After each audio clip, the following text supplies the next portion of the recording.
The following videos show our adaptive autonomous functions and driver control considerations.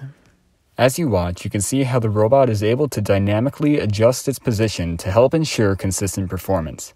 This is possible thanks to the robot's localization function, which uses dead wheel encoders and the IMU to track the robot's coordinates on the field. With this information, the robot automatically calculates the direction it needs to drive in order to reach a target destination, regardless of where the robot starts on the field.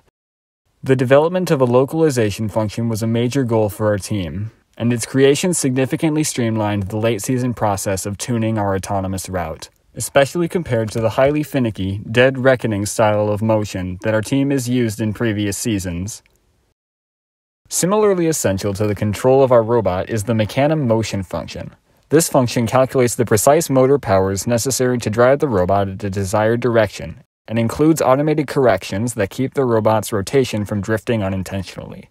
A different motion function uses similar principles to quickly face the robot in a desired direction with minimal oscillation. These functions have been tuned with driver control in order to be as smooth and responsive as possible, and these attributes carry over to create fast and fluid autonomous driving. In the event that the localization function and drive systems are insufficient to secure a grab on the wobble goal, the robot uses a grabber-mounted color sensor to detect if the wobble goal is within grabbing range, and adjusts to get as solid a grip as possible. Should some catastrophe befall the robot and it is unable to complete its surge, the robot automatically grabs after a time limit and moves to finish autonomous.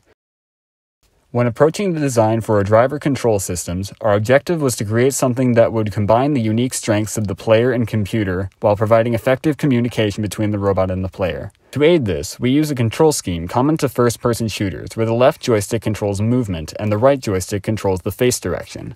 Using the IMU, these controls are automatically oriented to the player's perspective. When the joystick moves to the driver's left, the robot moves to the driver's left, regardless of the robot's orientation.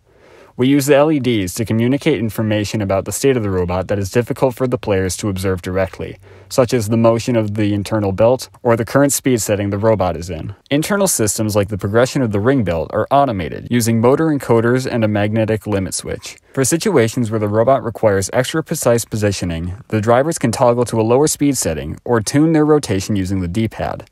For the endgame power shots, the drivers can run an automated launch sequence by holding the Y button. For more information about the development of our functions and our driver control considerations, check out the software section of our notebook. Thank you, and have an exciting tournament.